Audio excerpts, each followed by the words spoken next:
ইরানের বিরুদ্ধে চলমান যুদ্ধ অন্তত 1 মাস চলার ঘোষণা দিয়েছে যুক্তরাষ্ট্র ও ইসরায়েল।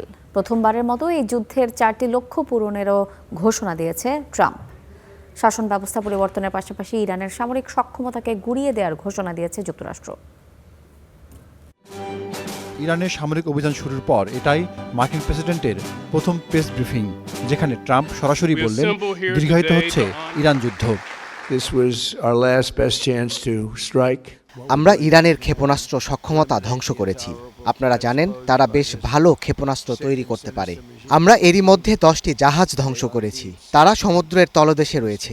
আমরা নিশ্চিত করছি যে বিশ্বের সন্ত্রাসের 1 নম্বর পৃষ্ঠপোষক কখনো পারমাণবিক অস্ত্র অর্জন করতে পারবে না। ইরানি সরকার তাদের সীমান্তের বাইরে সন্ত্রাসী বাহিনীকে অস্ত্র তহবিল এবং নির্দেশ দেয়া চালিয়ে যেতে পারবে না।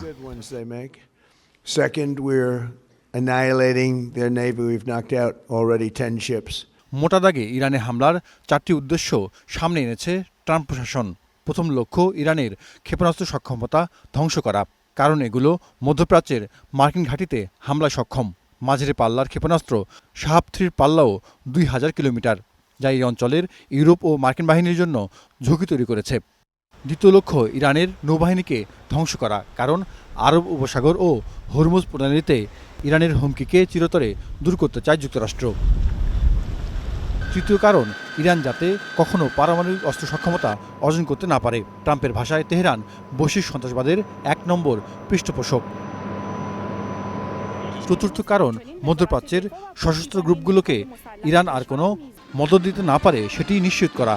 ফলে চূড়ান্ত লক্ষ্য হল ইরাক ও সিরিয়ায় হিজবুল্লাহ, হামাস, হুতি এবং শিয়া মিলিশিয়াদের মতো গোষ্ঠীগুলোকে নির্মূল করা। এই 4 লক্ষ্য অর্জনের পরই যুদ্ধ গুটিয়ে আনার ঘোষণা মার্কিন প্রতিরক্ষা মন্ত্রীর। এই যুদ্ধ আমরা শুরু করিনি, কিন্তু ট্রাম্পের অধীনে আমরা এটি শেষ করছি। যদি আপনি আমেরিকানদের হত্যা করেন, পৃথিবীর যে কোনো জায়গায় আমেরিকানদের হুমকি দেন, তাহলে দ্বিধা ছাড়াই আপনাকে খুঁজে বের করব এবং আমরা আপনাকে হত্যা করব। সব মিলে এই উদ্দেশ্যগুলি অর্জন করতে 4 থেকে 5 সপ্তাহ যুদ্ধ স্থায়ী হবে বলে জানিয়েছেন ট্রাম্প ও তার প্রতিরক্ষা মন্ত্রী। জাহাদুর রহমান, স্টার নিউজ।